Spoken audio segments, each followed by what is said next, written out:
Señoras y señores, buenas tardes. La Asociación de Amigos de los Jardines del Buen Retiro les da la bienvenida a este magnífico centro cultural, Casa de Vacas, para rememorar lo que en su día fue un centro experimental innovador que ayudó a renovar la enseñanza secundaria en España a finales del siglo XIX, siguiendo la estela filosófica de la Institución Libre de Enseñanza, impulsada principalmente por Francisco Giner de los Ríos. En el Instituto Escuela se implantaron experiencias pedagógicas como eran la sustitución de exámenes por la evaluación continua, las salidas al campo, las visitas a museos. Este modelo educativo continuó y hoy día se sigue impartiendo en algún centro, como sabemos, por ejemplo el Colegio Estudio, creo.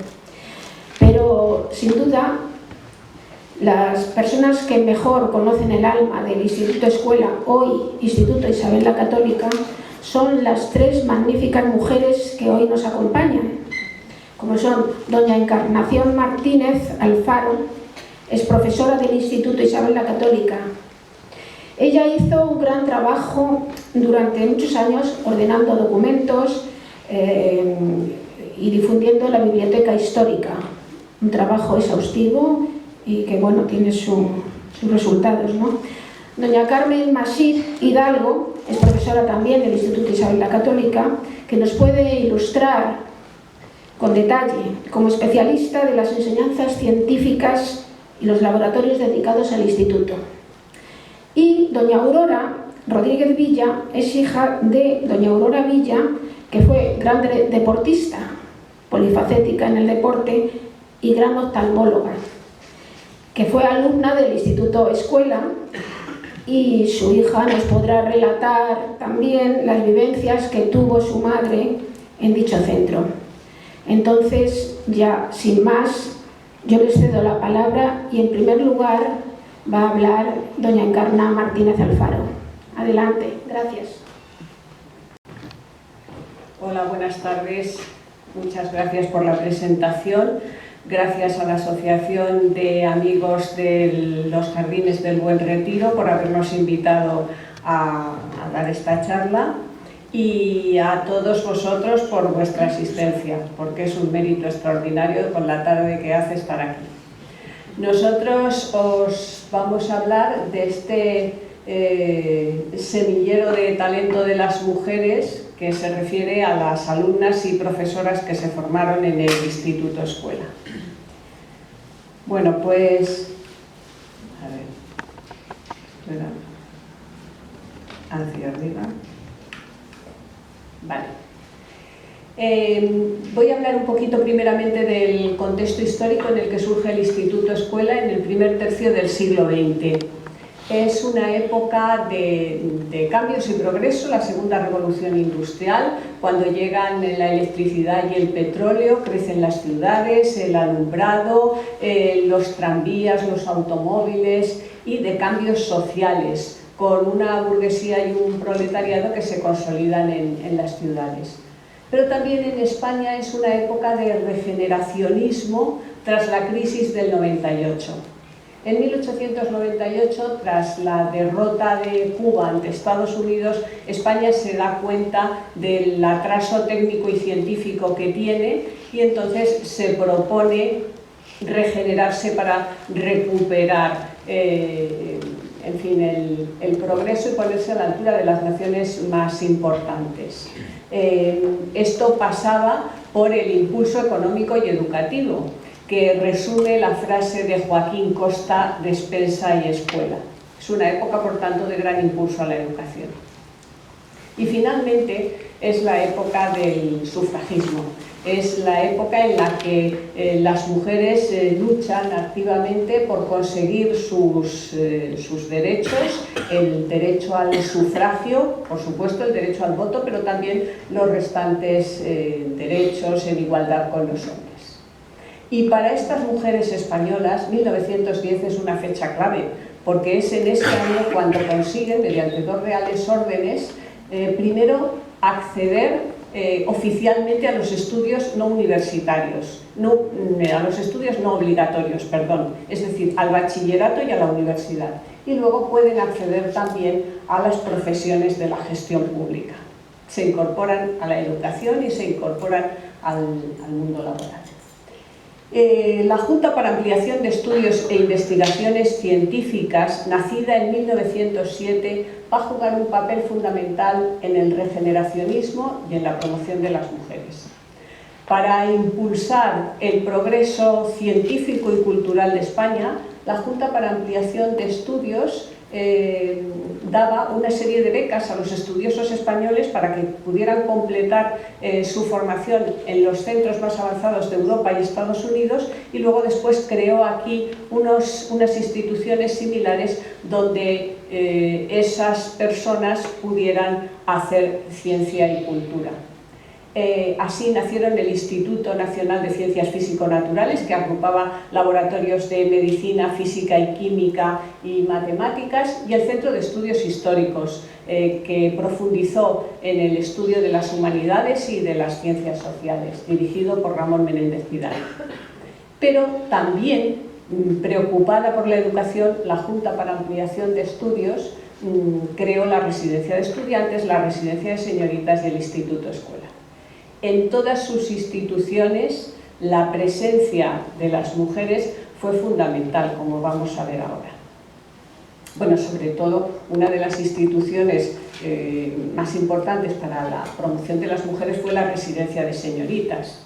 Creada en 1915, estuvo dirigida por María de Maeztu, una pedagoga y feminista convencida, que fue también directora de la sección primaria del Instituto Escuela y del Lyceum Club. Un club al estilo de los ingleses que intentaba potenciar el que las mujeres tuvieran una presencia cada vez mayor en la vida pública y en profundizar en el desarrollo cultural de ellas. Bueno, pues la Residencia de Señoritas, que alojó a algunas alumnas y profesoras del Instituto Escuela, tenía, al igual que la Residencia de Estudiantes, la misión de completar la formación de sus residentes, y para ello contaba con una extraordinaria biblioteca, con un laboratorio de química, hacía conciertos, conferencias, todo tipo de actividades culturales, excursiones, etcétera, etcétera. Y este laboratorio de química, el laboratorio Foster, es además un ejemplo de la fructífera colaboración que hubo entre el Instituto Internacional, puesto que Marie-Louise Foster fue su creadora, directora del Instituto Internacional y creadora de este centro, y la Residencia de Señoritas. Estas dos instituciones estuvieron muy vinculadas y fueron, ya digo, muy provechosas para las alumnas y para las residentes, vamos, alumnas y profesoras del Instituto Escuela y residentes en general.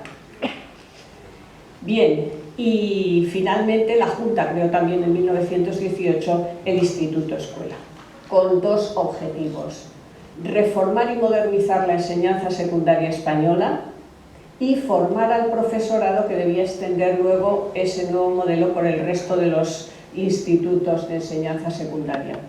Reformar y modernizar la enseñanza pasaba por abandonar el modelo tradicional de enseñanza basada en la lección magistral y el aprendizaje memorístico y sustituirlo por otro modelo más participativo que potenciara la observación, la reflexión, la experimentación del alumno, y que también enseñara a los alumnos a pensar por sí mismos y a tomar sus propias decisiones.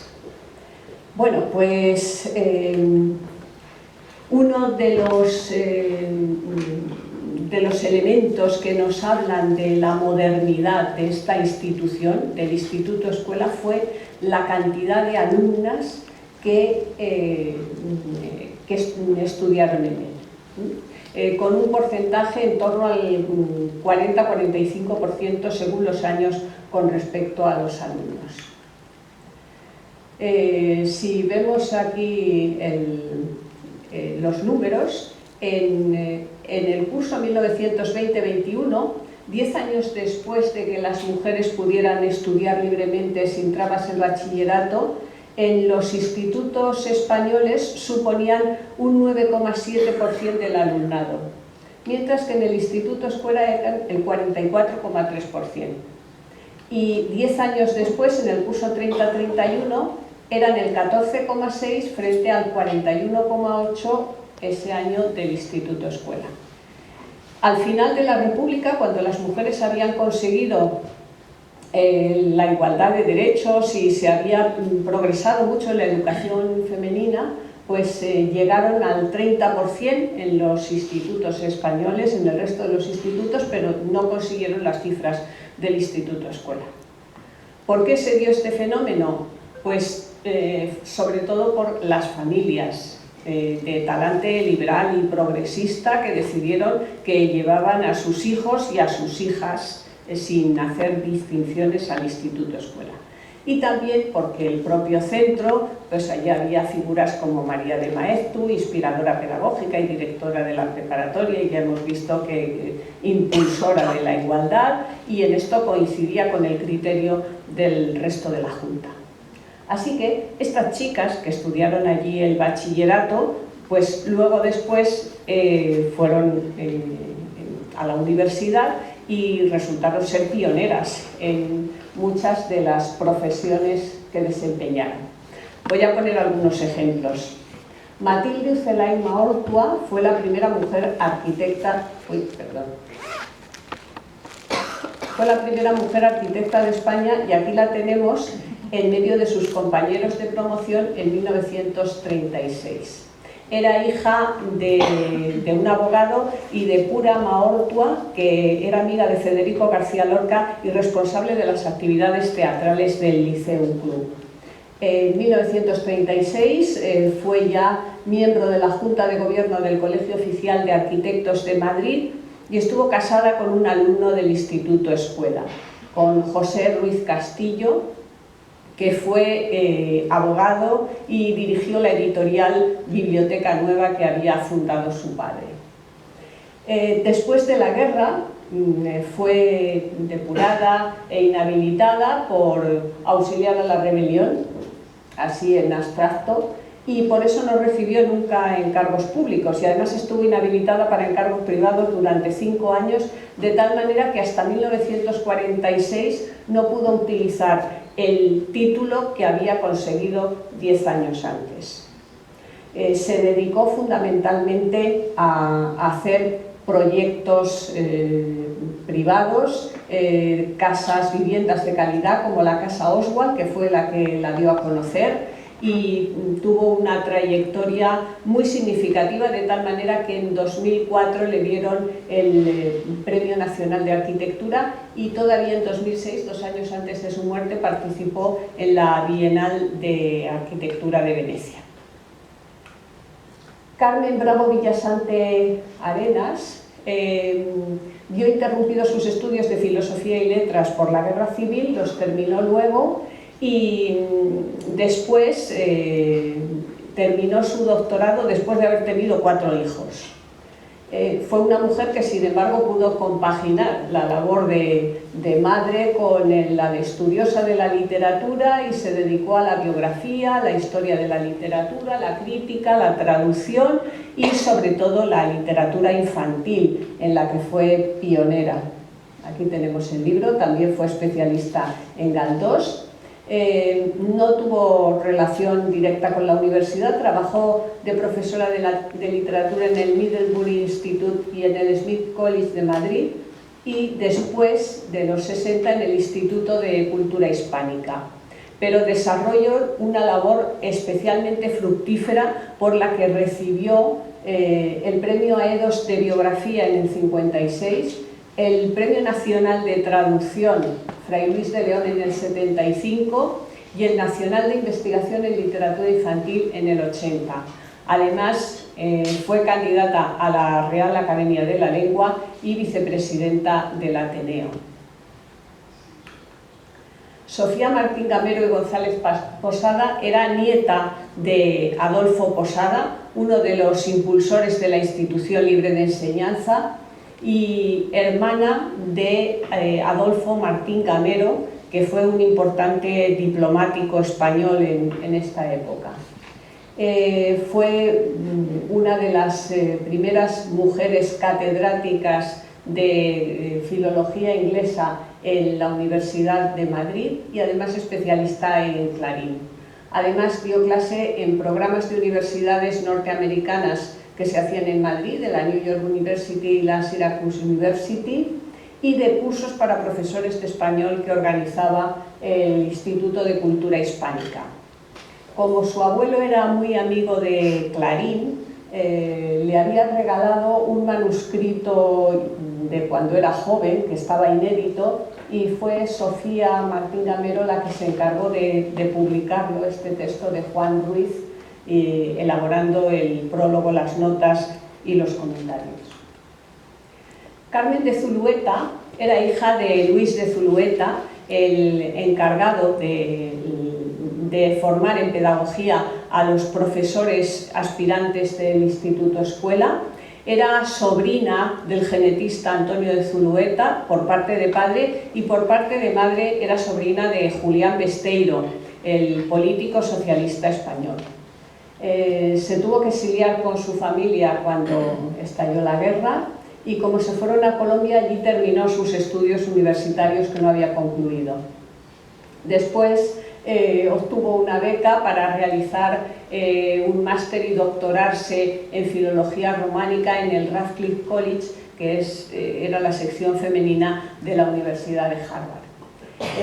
Después fue profesora de la Universidad Pública de Nueva York, en el City College y en el Lehman College del Bronx. Y cultivó también el género de la biografía. Tiene varias, Compañeros de Paseo es una de ellas.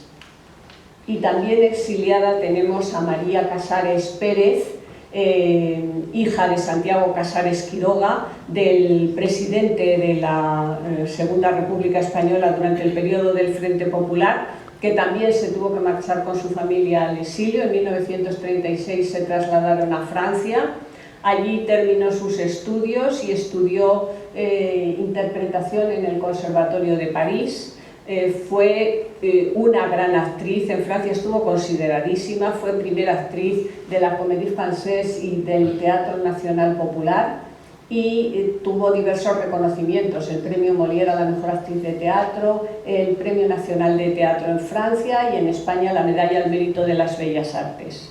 Una mujer aquí un tanto olvidada, pero bueno, pues este año, en el centenario de su nacimiento, se ha hecho una exposición en La Coruña, que era su ciudad natal, y para esa exposición, que recorre su trayectoria, en el Instituto Escuela hemos prestado las fotografías, los libros y el material científico que veis aquí para ilustrar su etapa de estudiante en el Instituto Escuela, porque en sus memorias se ve que le tenía un gran cariño, conservaba un gran recuerdo de esa institución.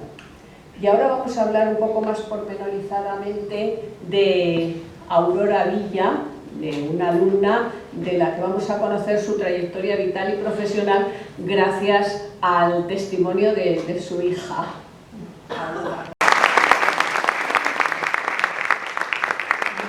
Yo no estoy acostumbrada a hablar en público, entonces espero disculpen mis carencias. Mi madre, Aurora Villa, nace en Madrid el 16 de octubre de 1913.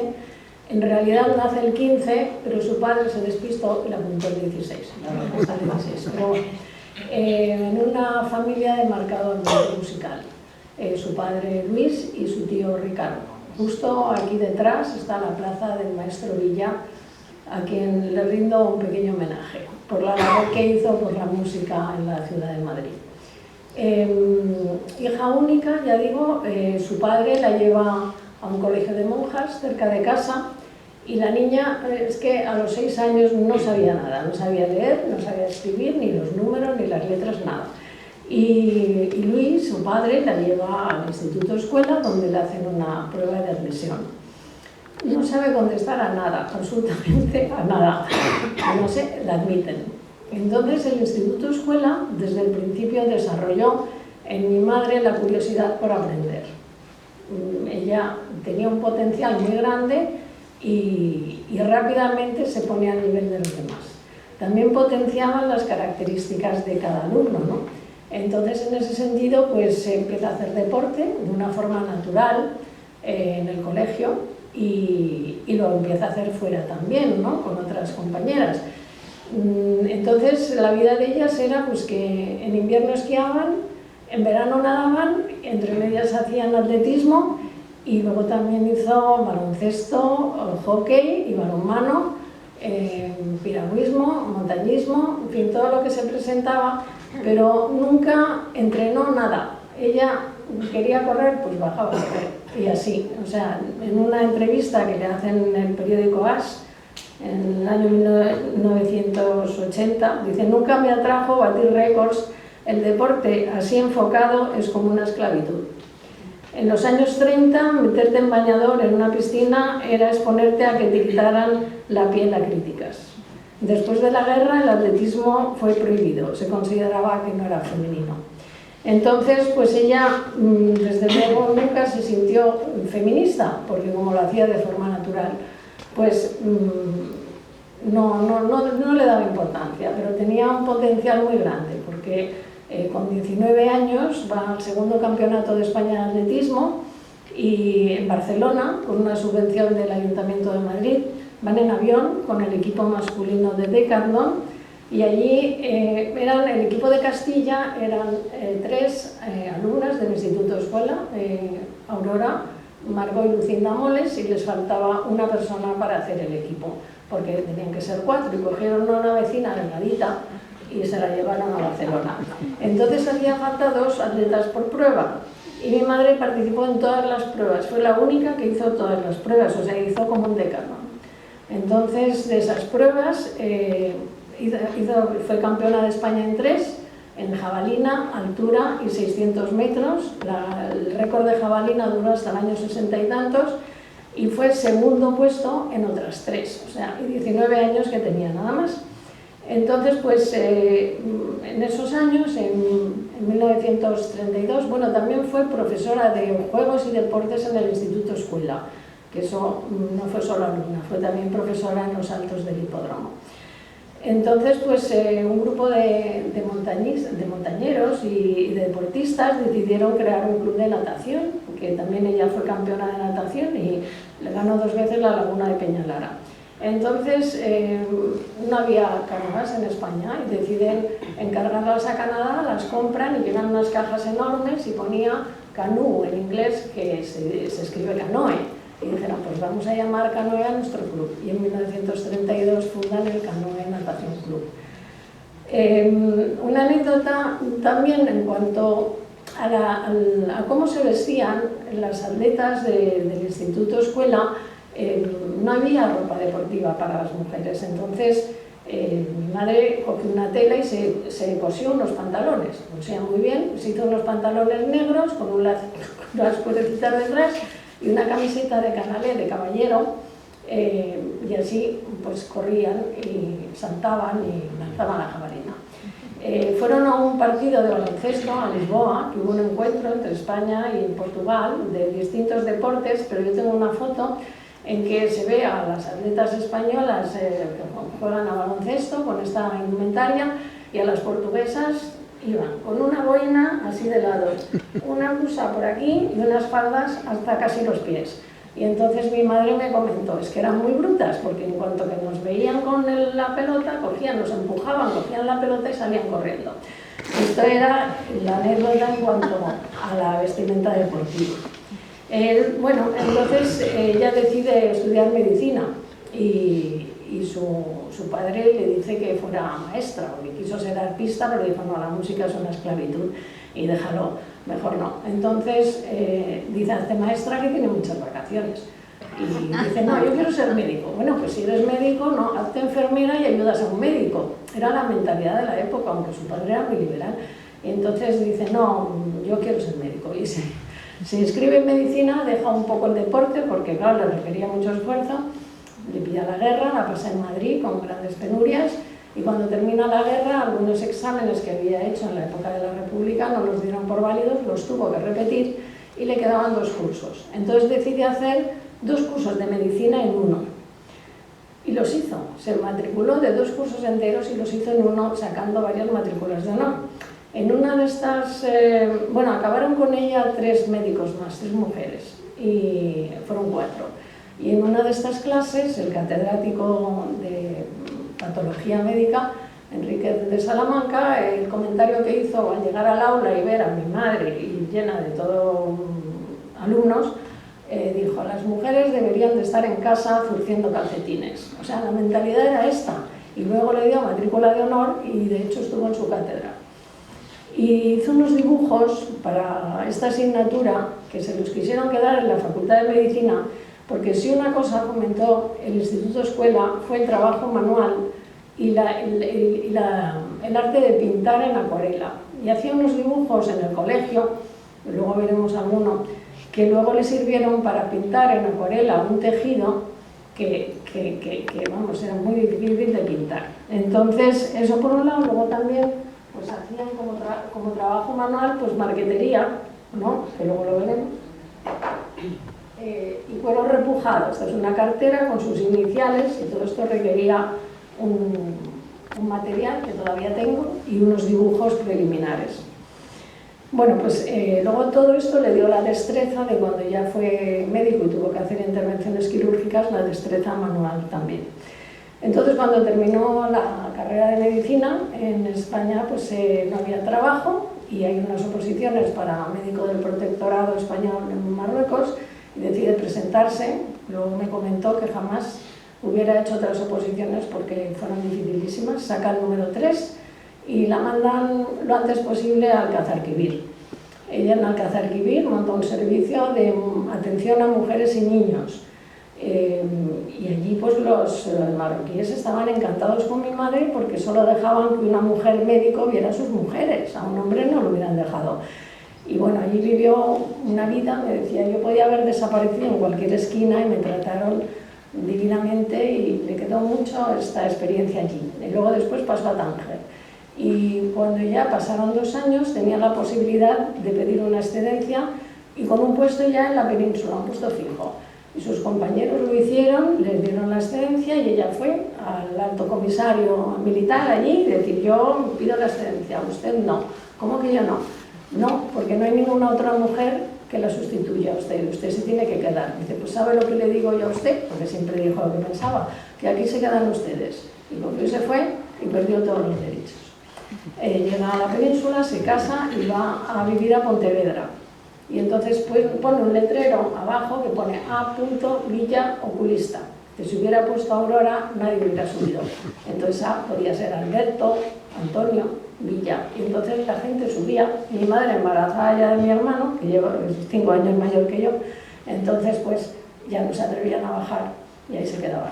Después pasó a Madrid y allí vuelve a la cátedra del profesor Buenaventura Carreras, de oftalmología, y le dijo que ella quería especializarse en una rama que en España no se había investigado nunca, ni se estudiaba en la carrera de medicina, que era el desarrollo de la visión binocular perfecta en los niños que tenían problemas de estrabismo, ¿no? Entonces el mejor sitio era Londres, pidió una beca, se la dan, le pide a mi abuelo y a mi abuela, que vivían en el tercero, nosotros vivíamos en el quinto, la misma casa, y mi abuelo, que era tremendo, dice que se queda con mi hermano, que tenía 6 años, pero que con la niña de 1 año, sus palabras fueron: ninguna madre deja a su hija para ir a estudiar al extranjero. Y yo me quedé con la muchacha. Entonces luego, cuando volvió, casi a los 3 meses, yo no la reconocía, y la pobrecilla, bueno. Entonces empezó a trabajar en su consulta en el 5.º piso de la Gasca 11 sin ascensor. Allí empezó su consulta y las madres y los niños subían a los 5 pisos. Y luego en el clínico, en la cátedra de oftalmología, hizo un servicio de ortóptica. La ortóptica no tiene nada que ver con la óptica, es simplemente el restablecimiento de la visión binocular por problemas sensoriales. Entonces, allí intenta crear esta profesión que existe en todos los países europeos, existe esta profesión intermedia pero quiere un respaldo académico, y el ministerio le dice que en este país había un médico, arquitecto o ingeniero, pero que intermedio nada, y no consigue que la respalden, hace 2 cursos y ya pues enseña a 6 enfermeras voluntarias, y ella está durante 13 años con contratos de 1 año en el clínico con este servicio para atender a los niños con problemas de la seguridad social. Los mandaban a este departamento. Entonces son contratos de 1 año que lo renovaban cada año, y pone auxiliar jefe de servicio. Pues se entiende muy bien si uno es auxiliar cómo puede ser jefe de servicio, pero bueno, era así. En el año número 14 le mandan una carta diciendo, cambia el catedrático, y le dicen que en ese espacio donde ella estaba iban a hacer otra actividad y que no había presupuesto para seguir lo que ella estaba haciendo, y que muchísimas gracias. Fueron 13 años en los que no tuvo ningún derecho ni seguridad social, ni no le contaron de nada. Entonces, después de eso, pues fue médico de la seguridad social para tener una pensión, hizo ya toda la oftalmología y trabajó en su casa. Le quisieron hacer una entrevista para que explicara lo que ella hacía, y entonces pues dijo que no, porque había intentado durante 13 años crear un servicio y que no lo había conseguido, y que eso significaba hacerse propaganda a sí misma y que nunca lo iba a hacer. Entonces, pues bueno, trabajó durante muchos años, porque empezó ya su profesión mayor, porque le pilló la guerra, luego en Marruecos, pues 40 y tantos años, y trabajó hasta los 85. Y, en fin, cuando trabajó en su consulta, pues luego se iba a la seguridad social. Después de la seguridad social, al mediodía se iba a nadar al canoe, y luego después iba a pasar consulta por la tarde, y entre medias pues ella ya dejó claro el atletismo y todo eso, pero siguió nadando toda su vida, y dijo que el deporte le había ayudado a tener temple y a tener el arrojo y mucha seguridad en sí misma. Bueno, nada más quería decir, porque bueno, ella no se sintió nunca feminista, porque todo lo que hizo, lo hizo de forma natural. En el instituto escuela era natural lo que ella hacía, y entonces nunca sintió que nada de feminista y nada, pero indudablemente abrió camino a muchas mujeres en el campo del deporte y de la medicina, sin duda alguna, ¿no?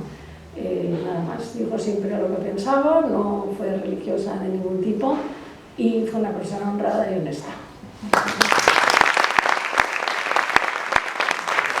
En invierno para esquiar, este es un calcetín que iba a juego con otro, y una chaqueta con la que ella esquiaba llena de dibujos así, y eso es lo que hacía, crearse su propia indumentaria de deporte. Aquí en la sierra, en traje de baño, nadando en la piscina de Niágara, y luego en la isla, y luego ya fundaron el canoe, que no tuvo piscina hasta el año 60 y tantos. Y aquí, en los 600 metros de Barcelona, ella nunca los había corrido, y le dijo a Luis Agosti, que luego fue el padre de la anestesiología en España, el doctor Agosti, y que operó siempre con él cuando tuvo que hacer alguna intervención quirúrgica, le dijo: Luis, márcame, fue campeón de Decathlon, márcame el paso que tengo que llevar para la carrera de 600 metros, que nunca la he corrido. Le marcó un paso, empezó y dijo: uy, pues voy la primera, pues aquí nadie me pasa. Y ya lo ganó. Este es el homenaje al doctor Buenaventura Carreras, que está ahí con su mujer, de los oftalmólogos que habían estado en la cátedra, es la única mujer. Aquí en Marruecos, este es su carnet de identidad en Marruecos, escrito en árabe también. Todas las cartas de allí venía un membrete que ponía asuntos indígenas, era el membrete. Y aquí ella se integró mucho. Esta es ella, su padre y una nativa. Y este era el despacho donde ella pasaba consulta. Aquí es cuando se especializa en Londres, que le dan un diploma de que estaba allí, no solo en el departamento de ortóptica, sino también en las operaciones, y allí aprendiendo cómo operaban. Luego viajó también a Suiza, a Francia y a Alemania para ver cómo trataban el estrabismo en los distintos países. Y luego después hizo sus cábalas para seguir el mejor camino posible. Y esto es en Londres, cuando yo tenía 1 año y me quedé con la muchacha. Aquí, esto es el famoso contrato de auxiliar jefe de servicio, que están ahí con una grapa los 13, Y luego ella en la consulta ya de Núñez de Balboa ya pasó a tener una consulta en alquiler y aquí un artículo donde explica lo que era la ortodontia. Y esta ya, la última, pues es en medio de sus compañeros con la blusa blanca.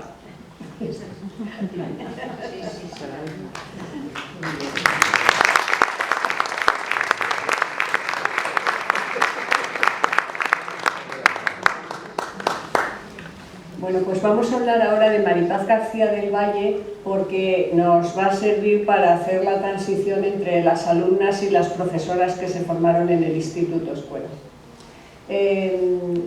La familia de Maripaz García del Valle era una familia un poco diferente, no eran estas familias liberales que hemos visto anteriormente. Su padre era empresario, dueño de una fábrica de harinas en San Esteban de Gormaz, provincia de Soria. Cómo una niña de San Esteban de Gormaz llegó al Instituto Escuela en la segunda promoción en 1919, pues es una cosa rara, porque en aquella época no existían los medios de difusión de ahora.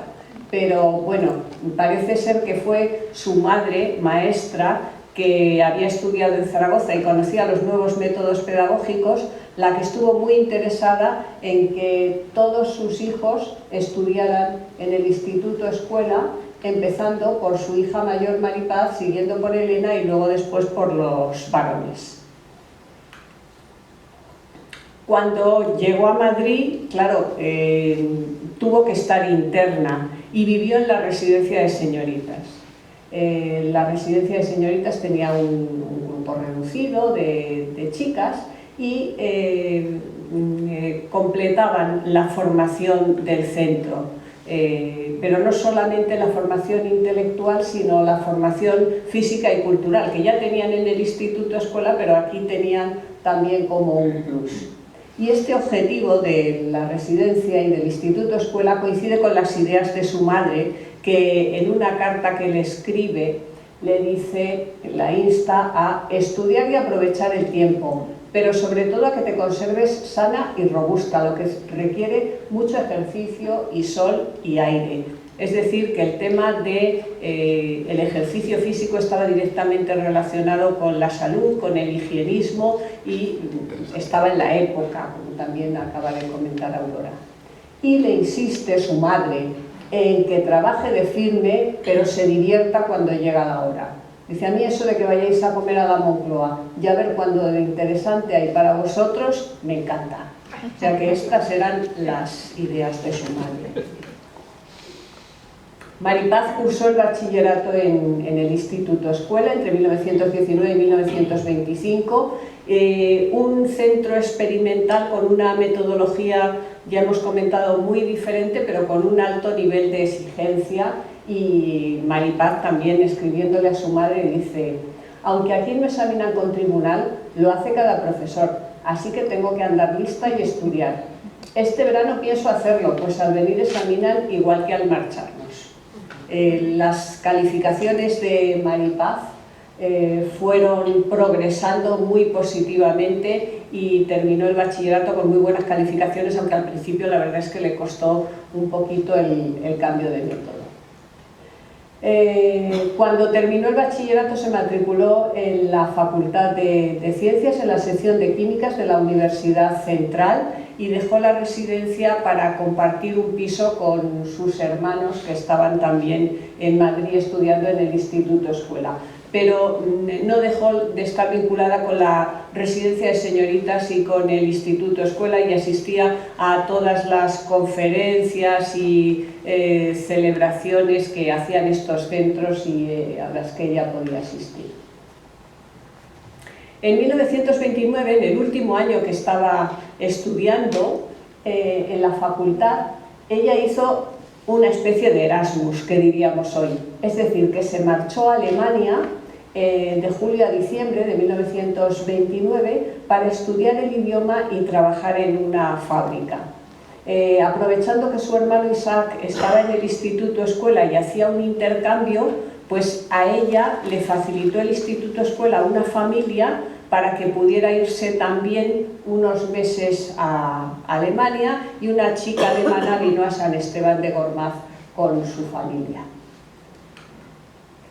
En aquella época no existía internet para comprarte el billete y reservar hotel, sino que los viajes eran una aventura. Había que comprar el billete en la estación o en el puerto y luego después, como también había pocos hoteles, pues había que tener contactos para poder alojarte en casa de personas conocidas, pues ella de la residencia del Instituto Internacional, y así pudo hacer el viaje.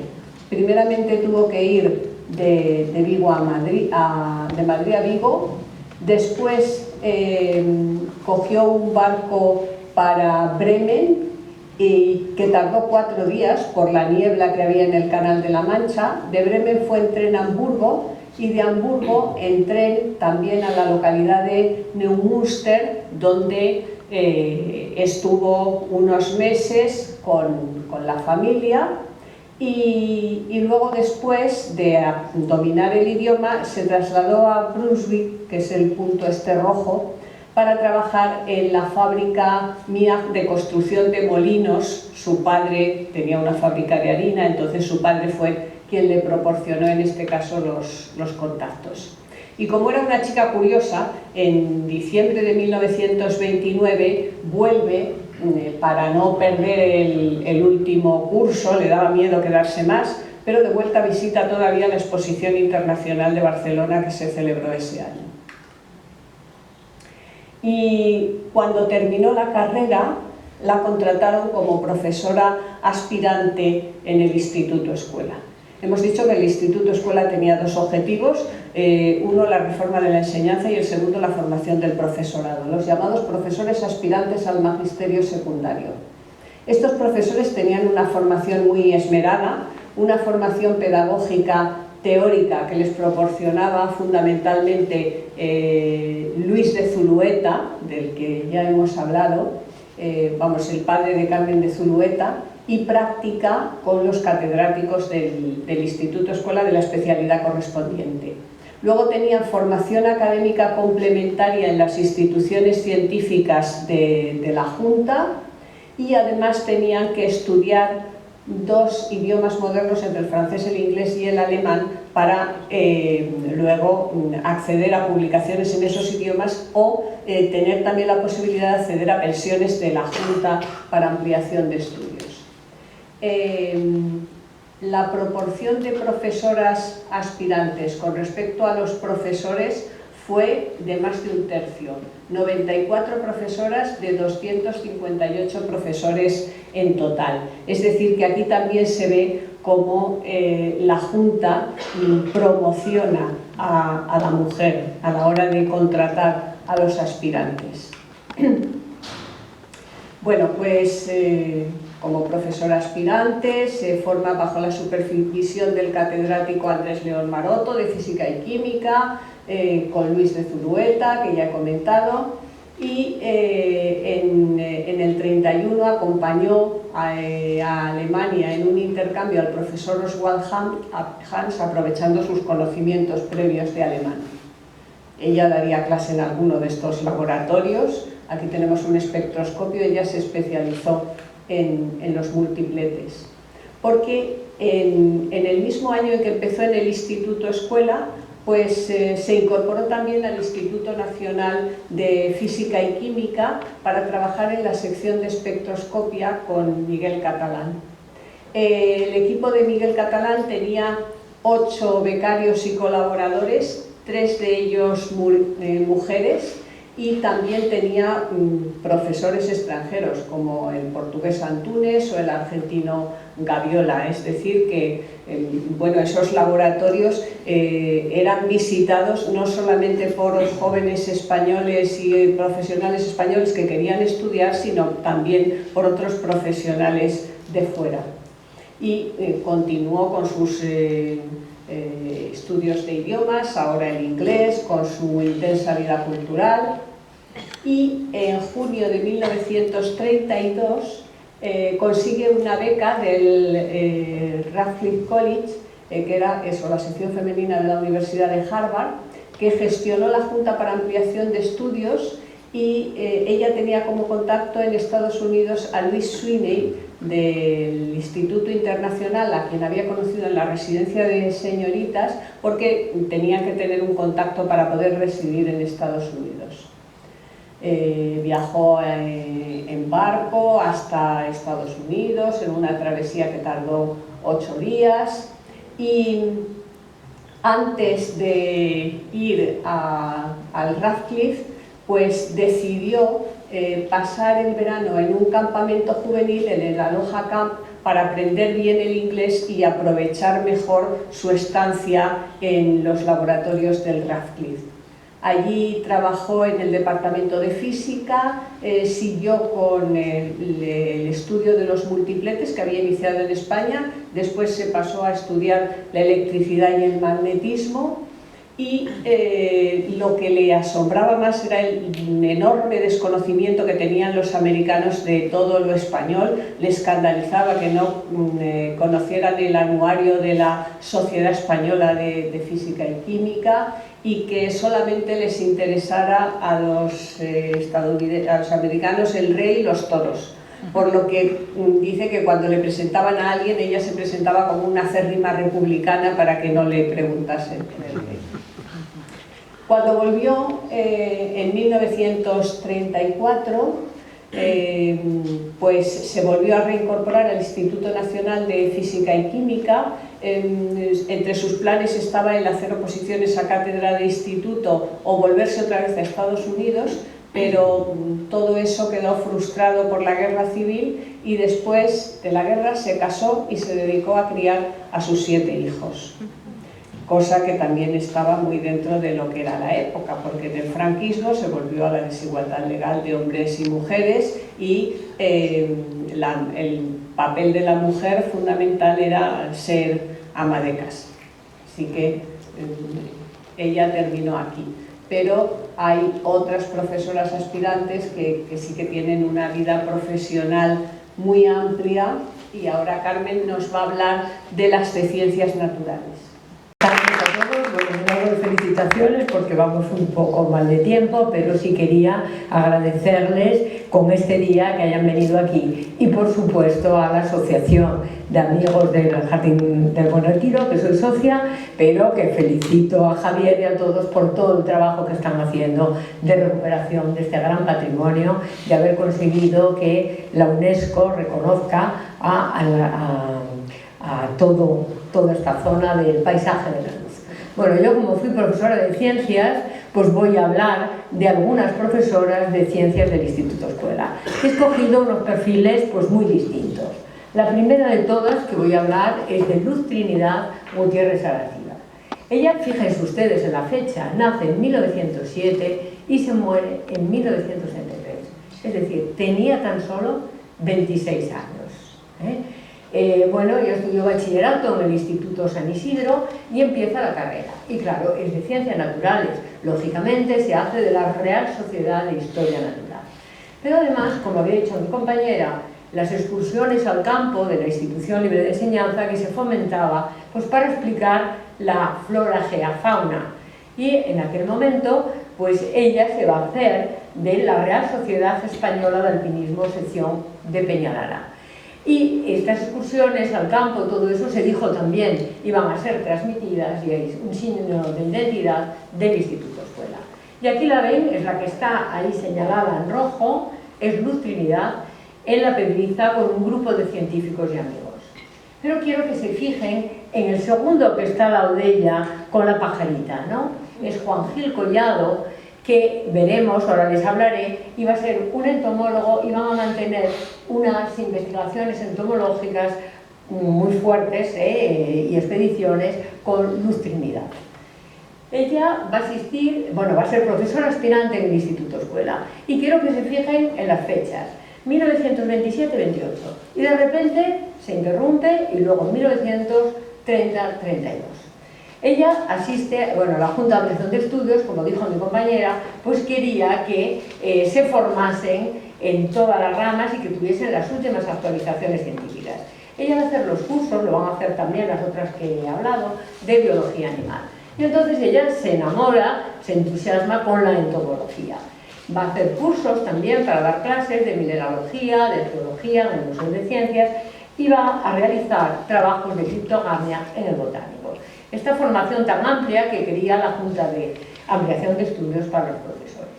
Ella se licencia en Ciencias Naturales y se licencia con sobresaliente y premio extraordinario. Ese mismo año le van a dar la plaza de profesora de Ciencias Naturales en Noia, La Coruña, 1929.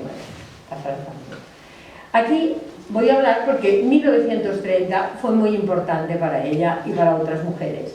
Es la Misión Científica Bolívar y se llamaba así porque dirigía Cándido Bolívar del Museo de Ciencias y era una misión científica a Marruecos. Hasta ese momento ninguna naturalista había ido a expediciones y estas tres mujeres son las pioneras en expediciones científicas naturalistas porque estaban vedadas solamente a las mujeres no podían ir, eran zonas peligrosas, etc. Esta fotografía indica un poco cómo es. Están dos tenientes a los lados y está aquí una escolta militar marroquí. Evidentemente no será solamente para protegerlas a ellas, sino también a la expedición. Y apoyaban también la intendencia. Entonces quiero resaltar, porque ella es de las primeras, que es Luz Trinidad, que es la que está con la flecha roja, después Encarnación Sánchez Herrero, y voy a decir unas palabras de esta otra investigadora, que es Paulina de Zabala Lafora, porque también fue profesora del Instituto Escuela. Estaba aquí en la sección Retiro y, bueno, pues después estuvo, al volver de la expedición, siguió en el Instituto Escuela, pero luego estuvo dando agricultura en el Instituto de Hispano-Marroquí, en Ceuta. Ahí va a ser depurada y luego, bueno, con el tiempo y todo esto, después de la guerra, pues va a ser becaria en la Fundación Juan March, luego dará clases, etc. Quería hacer esa, para que vean, aunque no voy a hablar de ella más, pero que vean también que había estas tres mujeres tan importantes naturalistas. Y voy a volver con Luz Trinidad. Ella al volver ya no vuelve a La Coruña, ya no vuelve a Noia, porque quiere seguir investigando en la entomología. Entonces va a combinar el trabajo, como veíamos, en el Instituto Escuela y va a estar hasta el 32 ahí. Pero ¿qué pasa? Que está el Museo de Ciencias al lado y puede seguir con sus investigaciones entomológicas. Ella es de las poquísimas mujeres que va a asistir a París al Congreso Internacional de Entomología. Y va a ir con el que hemos visto antes, Juan Gil Collado, que está aquí en la foto con ella, y con su marido, que también era entomólogo y trabajaba en el Museo de Ciencias. Bueno, ella va a trabajar en el Museo de Ciencias Naturales, en entomología y en biología animal. En biología animal pide, aquí están en el laboratorio del museo, y ella pide una licencia, pero sin cobrar, o sea, sin sueldo. ¿Por qué? Porque se va a participar en otra misión, una expedición entomológica médica a la isla de Fernando Poo en Guinea. En aquel momento lo organizaba, quien pagaba todo esto era el comisionado general de Marruecos y de las colonias, porque había unas plagas impresionantes y además, sobre todo, era médica. Tenían que saber qué insectos, y fundamentalmente iban a buscar mosquitos pulícidos, porque ocasionaban enfermedades en el hombre y en el animal. Tanto es así que, bueno, ellos van a pasar, la misión se llama Juan Gil Collado, que era el que llevaba la misión, y también Federico Bonet, que era el marido de Luz Trinidad y que también era entomólogo que trabajaba en el Museo de Ciencias. Entonces ella va sin sueldo, pide permiso, y en esa expedición, claro, ustedes saben que Guinea es espectacular de vegetación, es exuberante, pero también tiene que pasar por unas zonas pantanosas y zonas de mucha infección. ¿Qué pasa? Que todos se ponen enfermos. Juan Gil Collado tiene la malaria, su marido aparece pues demacrado en todos los libros, en las fotografías, y ella coge una enfermedad tropical que se muere al poco de llegar a Madrid.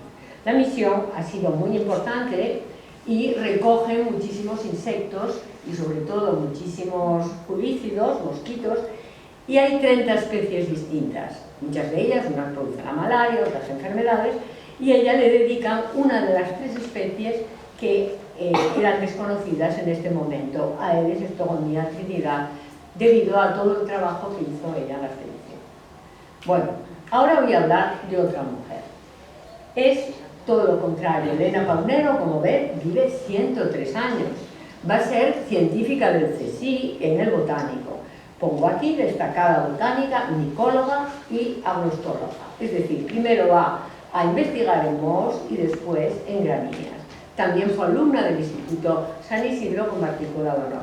Pero empieza, cuando está estudiando, está haciendo la carrera, ven todas sus dotes de investigadora y ya empieza a trabajar en el museo, en el botánico, investigando mohos, ni más ni menos que en el equipo de micología de la Junta de Ampliación de Estudios que dirigía Romualdo González Fragoso.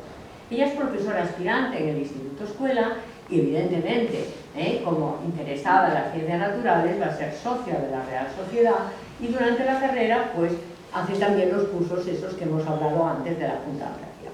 Ella se licencia en 1927 y también con premio extraordinario de licenciatura. Y este año publica ya su primer trabajo sobre mohos en la revista de la Real Sociedad de Historia Natural. Bueno, inmediatamente consigue una plaza. Ella estaba trabajando ya en el botánico, pero oficialmente ya consigue la plaza de preparadora técnica de fitología. Se doctora en 1929 y en 1930, si puedes pasar la anterior para que vean la foto, la anterior, en esto ha sido jovencita, ya es conservadora en el Real Jardín Botánico.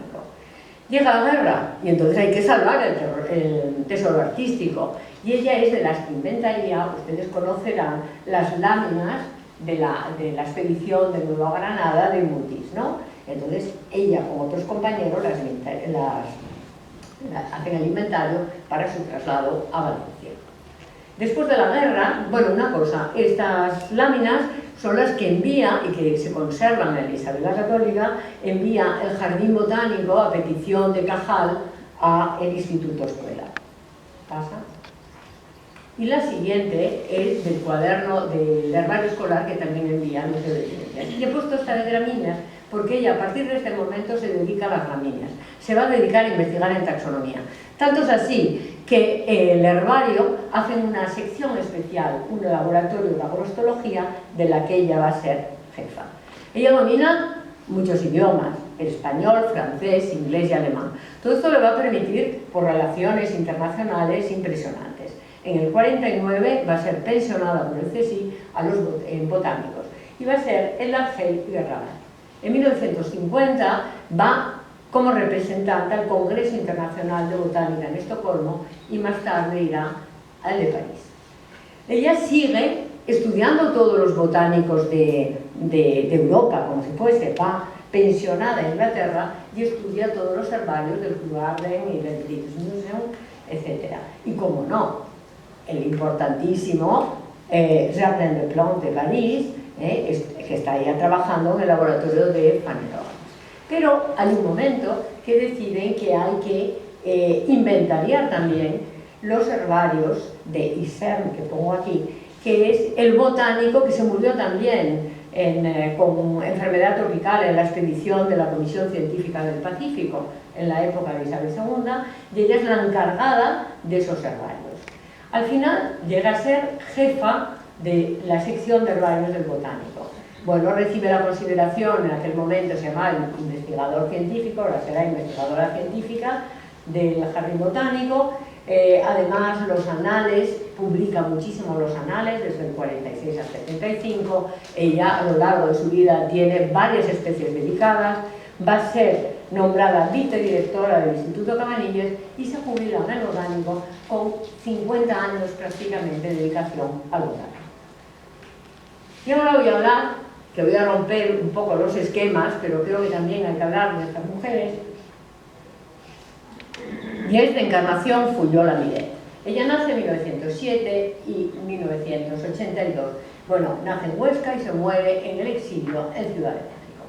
Ella estudia bachillerato en Huesca y se motiva mucho en ciencias naturales porque su padre era precisamente profesor de ciencias en la normal, pero el padre era muy activo, tenía un café teatro, tenía muchas cosas, ella aprende literatura, a escribir muy bien, etc.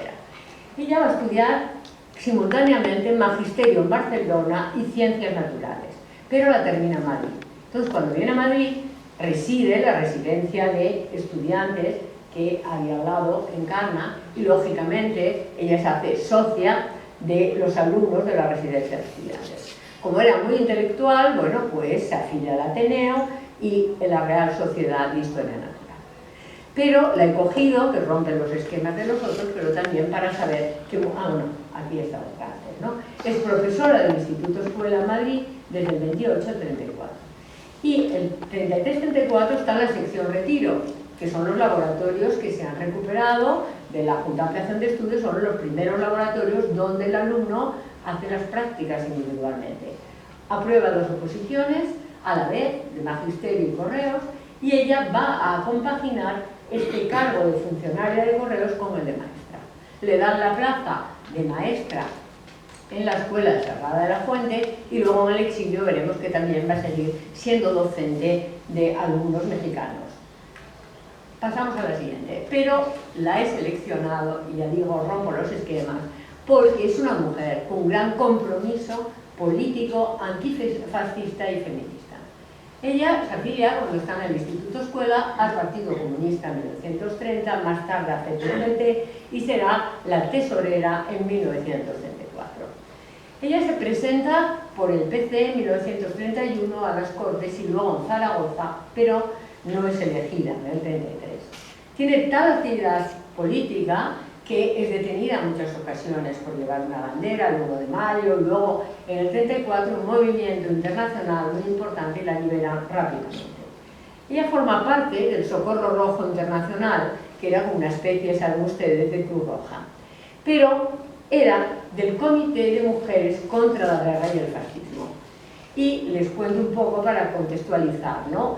Hitler está en el poder y entonces hay un movimiento mundial de mujeres contra la guerra y el fascismo. Aquí se crea en España, viene la delegada francesa y van a ser las presidentes, va a ser Dolores Ibarruri y también la hija de Nicolás Salmerón, Catalina Salmerón. Pero aquí va a ser un frente amplio y ese frente va a ser de mujeres cristianas, republicanas, feministas, comunistas, socialistas, etc. Y ella va como delegada a París, al primer Congreso Mundial de esta organización. Acuden también con ella, lleva representando al PC, pues Victoria Kent, que va a Izquierda Republicana, otras mujeres, Veneranda, y y esa organización se prohíbe cuando llega la Revolución de Asturias, porque dicen que ha participado en ella o apoyado. Entonces, ¿qué hacen? Crean a partir del Socorro Rojo, Dolores Ibarruri y ella, la organización Pro Infancia Obrera, porque tienen que proteger a esos menores que quedaron pues, muy mal en la Revolución de Asturias porque sus padres murieron o lo que sea. Y colocan a 500 niños por distintas partes de España provisionalmente, ¿no? Se crea entonces la agrupación de mujeres antifascistas AMA, de la que sería secretaria general. Y se publica un libro, una revista que se llama Mujeres. Quiero hacer, como estamos aquí al lado del Retiro, pues justo entre Antonia Acuña y Narváez estaba, y López de Rueda, perdón, y estaría una parte de, bueno, es una sede de esta formación. Ella durante la guerra participa en la defensa de Madrid, y ni más ni menos que como comandante del 5º Regimiento. Aquí está, con maestros combatientes, está ella, y además ella participa en la liberación de prisioneros en campos de concentración.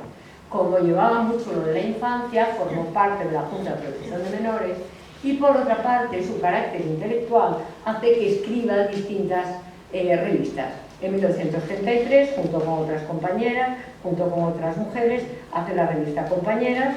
Después, en el 36, ella va a escribir en El Mundo Obrero y va a ser correctora, y esta sería su publicación antifascista, Mujeres Antifascistas, su trabajo y organización. Evidentemente, esta mujer, al llegar al terminar la guerra, es muy buscada, era muy conocida. Pasa la siguiente. Sí. Bueno, entonces ella quiere exiliarse, pero primero va a estar de empleada de hogar para sacar su dinero en Pamplona y luego consigue marcharse a Francia, y de Francia el Partido Comunista la va a ayudar a escaparse, a marcharse a México en el buque Veracruz. Ella, como era muy conocida internacionalmente por ese movimiento que hemos visto, se cambia de nombre Encarnación Martín Miret. Reside 4 años en Zamora, Michoacán, y luego ya en Ciudad de México. Ella obtiene la nacionalidad mexicana en 1941. Era imprescindible para poder ser docente en los colegios mexicanos, a diferencia de otras exiliadas que estuvieron en México y que se fueron a colegios como el Colegio Madrid que hacían los españoles, ¿no?, que crearon allí. Ella estuvo de profesora en internado mixto de secundaria y profesora después de secundaria ya en distintos institutos de la República Mexicana. Ella ahí organiza también a las mujeres que están en el exilio y va a ser presidenta y secretaria de la Unión de Mujeres, la UME, que estaban las mujeres españolas exiliadas. Tiene una revista que es esta, Mujeres Españolas, que es ella la directora. Ella sigue participando con Mundo Obrero y con la revista que se llamaba España Popular, que era también la Partido Comunista allí. Pero ella hablaba muy bien francés, tenía mucho estilo al corregir y está contratada por muchas organizaciones y es correctora de estilo y traductora en muchas editoriales mexicanas.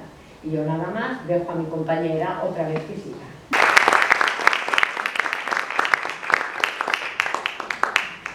Bueno, pues como ya es muy tarde, voy a...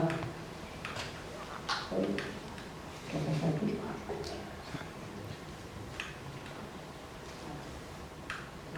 Ahora.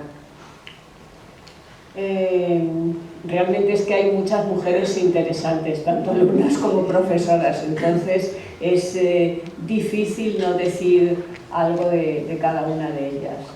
Y eso que nos hemos ceñido a las más desconocidas, porque por ejemplo también fue profesora aspirante del Instituto Escuela, nada menos que María Zambrano. De María Teresa Toral Peñaranda voy a resumir mucho porque ya la vimos aquí en una charla específica. Es una mujer fascinante que desde pequeña demostró sus cualidades y además de hacer sus estudios de bachillerato estudió a la vez dibujo y pintura y música con una tía suya musicóloga, América Peñaranda. Se licenció en Ciencias Químicas por deseo propio y en Farmacia por consejo de su padre, a la vez en la Universidad Central.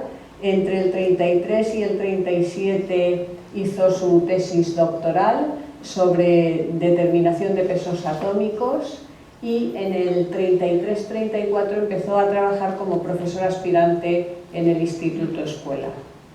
Al mismo tiempo, empezó también como becaria en el Instituto Nacional de Física y Química, trabajando con el químico Enrique Moles.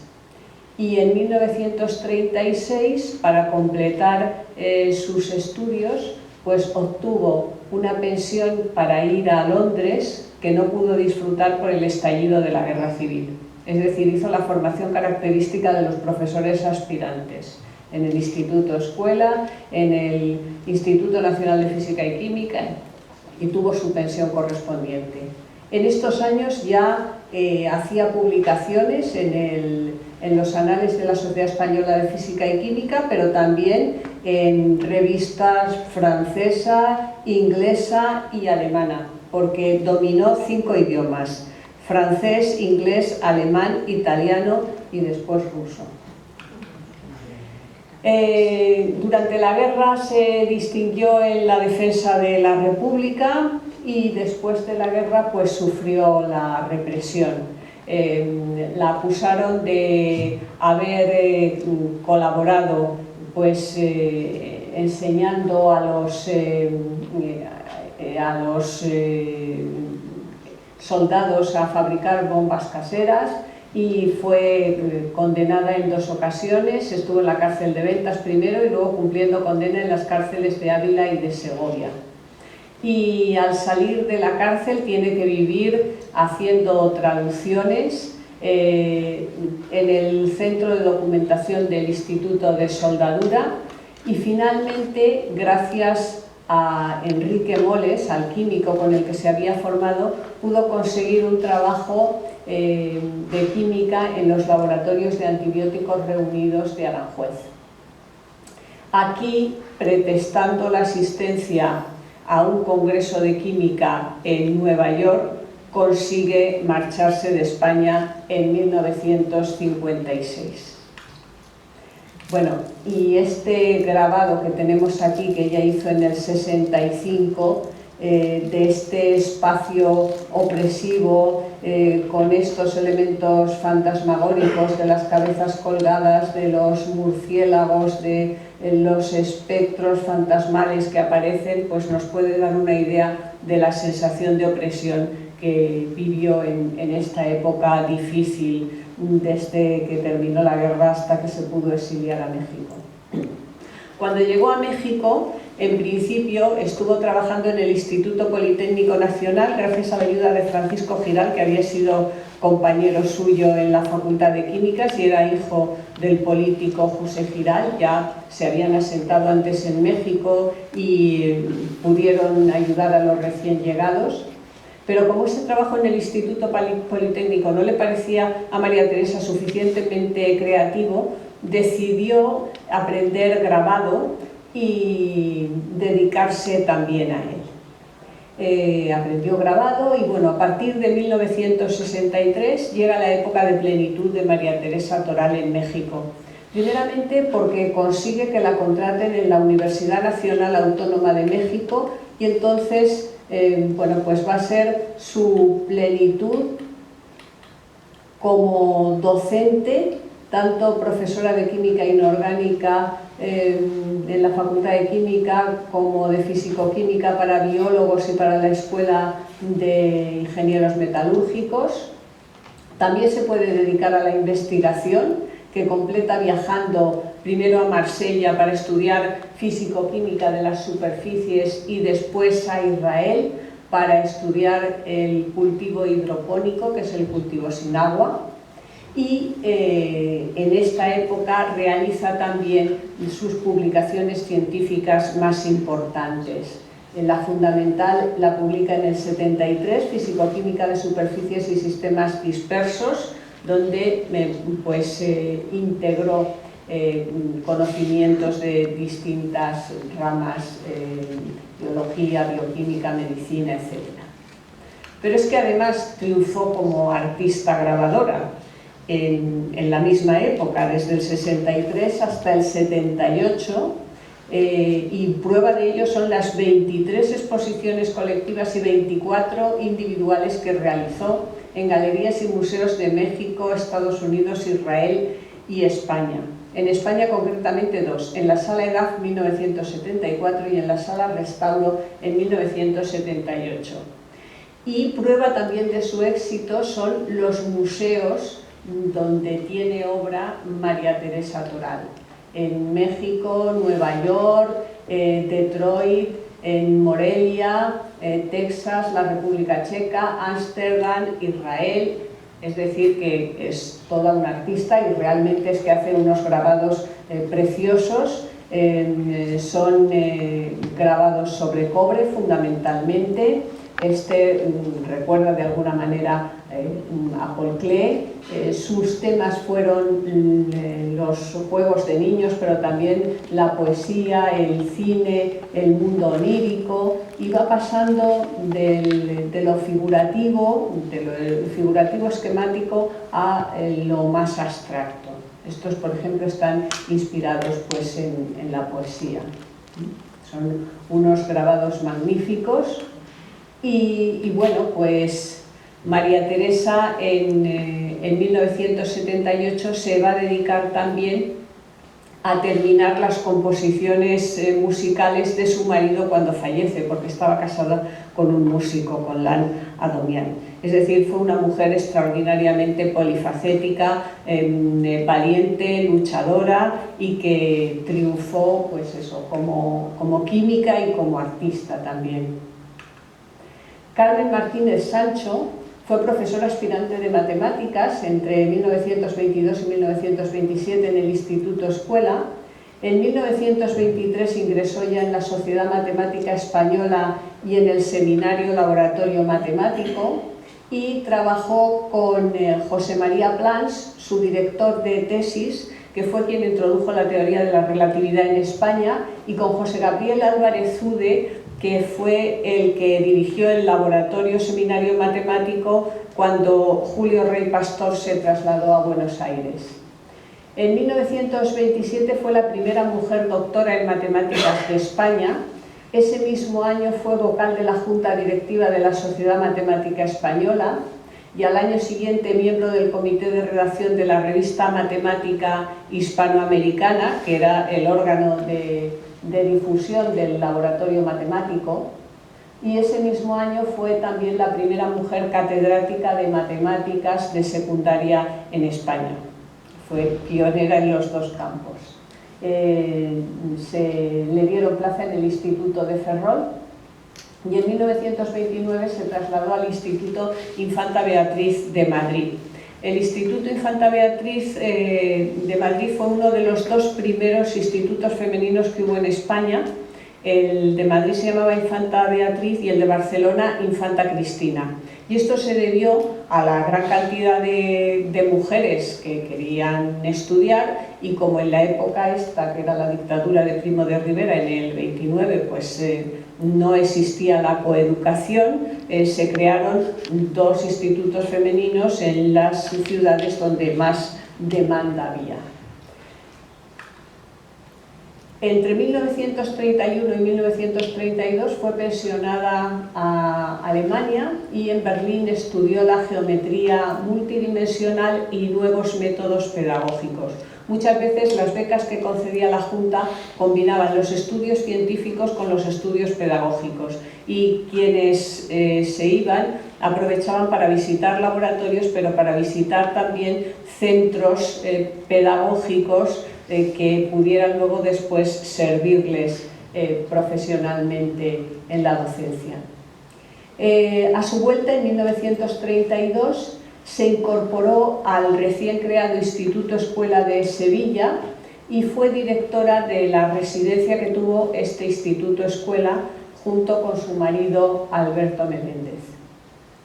Durante la Guerra Civil, el Instituto Escuela se cerró y como Sevilla fue rápidamente ocupada por el ejército franquista, pues fue suprimido. Y ella, después de ser depurada, pasó al Instituto Murillo por intercesión de su compañero de estudios Manuel Lora Tamayo, quien luego después fue ministro de Educación en el franquismo y presidente del Consejo Superior de Investigaciones Científicas. Después de la guerra siguió siendo catedrática en el Instituto Murillo.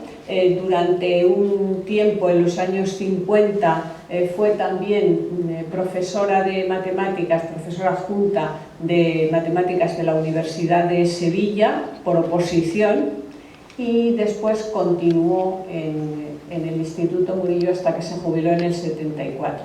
Pero en esa fecha volvió a Madrid y estuvo dando clase en una filial del Instituto Isabel la Católica que estaba en Vallecas a unas chicas que, bueno, pues según testimonio de alguna de ellas, estaban encantadísimas con esta profesora por la forma que tenía de enseñarles las matemáticas y porque además a ellas, que eran unas niñas de un barrio de las afueras de Madrid, pues las cosas que les contaba de Alemania les parecían extraordinarias.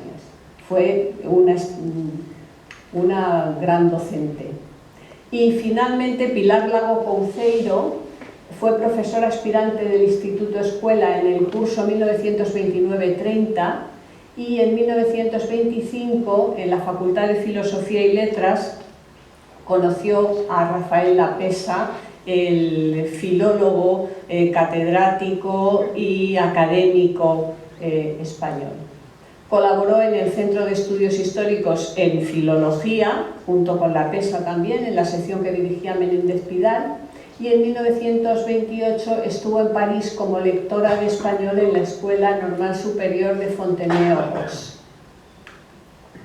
Después de la guerra tuvo dificultad para que le reconocieran su titulación y hasta 1955 no se pudo incorporar nuevamente a la docencia y lo hizo precisamente en el Instituto Isabel la Católica como profesora de lengua y literatura.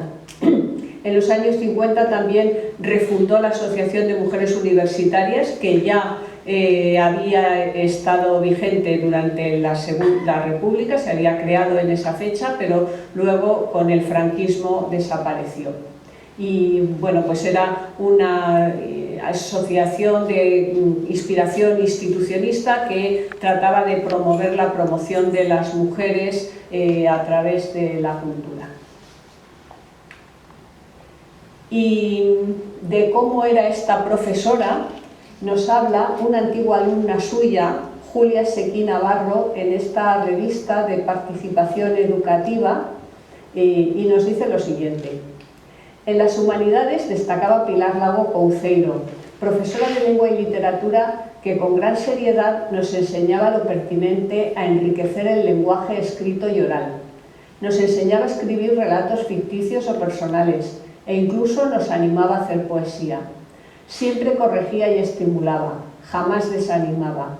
También dirigía la biblioteca de alumnos, que estaba abierta a los préstamos e inducía al acercamiento a los clásicos de la literatura española y universal, abonando inteligentemente el amor a la lectura. Es decir, que esta profesora del Instituto Escuela les enseñó a las alumnas de la Isabel la Católica lo que había aprendido y potenció en ellas pues, la creatividad, les enseñó a escribir y les proporcionó también el amor a la lectura. Fue también una gran profesora y una muestra de cómo, gracias a esa formación del profesorado del Instituto Escuela, muchos profesores que se formaron allí después pudieron transmitírselo, aunque de manera parcial y con limitaciones, durante el franquismo a sus alumnos. Pues esta es una visión muy general de ese ramillete de talento que hubo en el Instituto Escuela. Muchas gracias. Estoy asombrada. Con qué cariño, con qué emoción y con qué claridad nos han explicado todo. Se nota que son docentes, desde luego, se nota. Bien, ahora la asociación tiene el gusto de darles un pequeñito detalle, que es muy simple, pero bueno, que tengan un recuerdo de nosotros. A ustedes muchísimas gracias y ahora hablará nuestro presidente Javier de la Puente Vinuesa.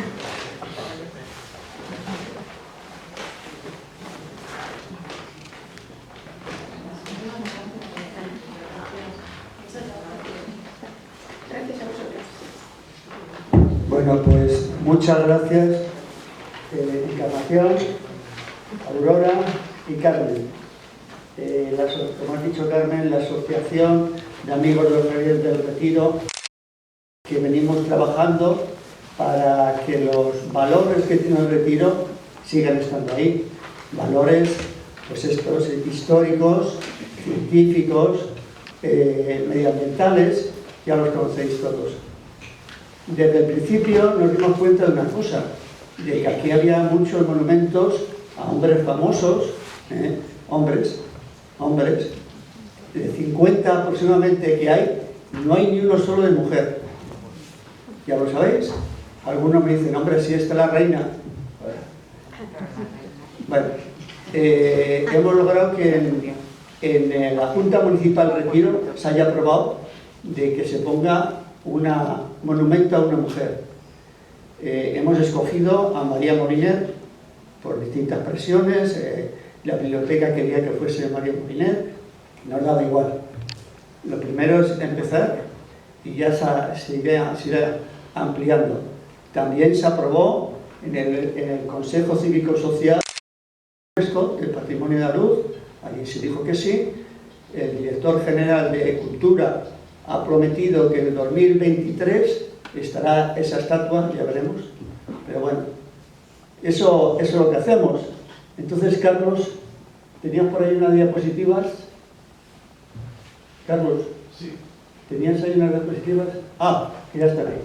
Bueno, ya digo que seguimos nosotros haciendo cosas El lunes tendremos esta bonita conferencia que nos va a contar qué pasó en el Retiro cuando estuvo aquí las tropas de Napoleón, que destrozaron el Retiro, ese fortín que nadie sabe si de verdad existió o no existió, es muy desconocido y vendrá un experto a contárnoslo. Será en la biblioteca Eugenio Díaz. Y después, recordaros también que por ahora todos los sábados que me deje mi mujer, haremos una excursión por el Retiro para conocer, andando, intentamos conocer el Retiro. Este sábado nos toca la zona 4, que es el campo grande, donde están los palacios, y bueno, pues poquito a poco vamos a ir avanzando, veremos también las plantas que hay. Ya os digo que se trata de andar conociendo el Retiro. Y nada, a todos, a todas, pues muchas gracias y seguimos.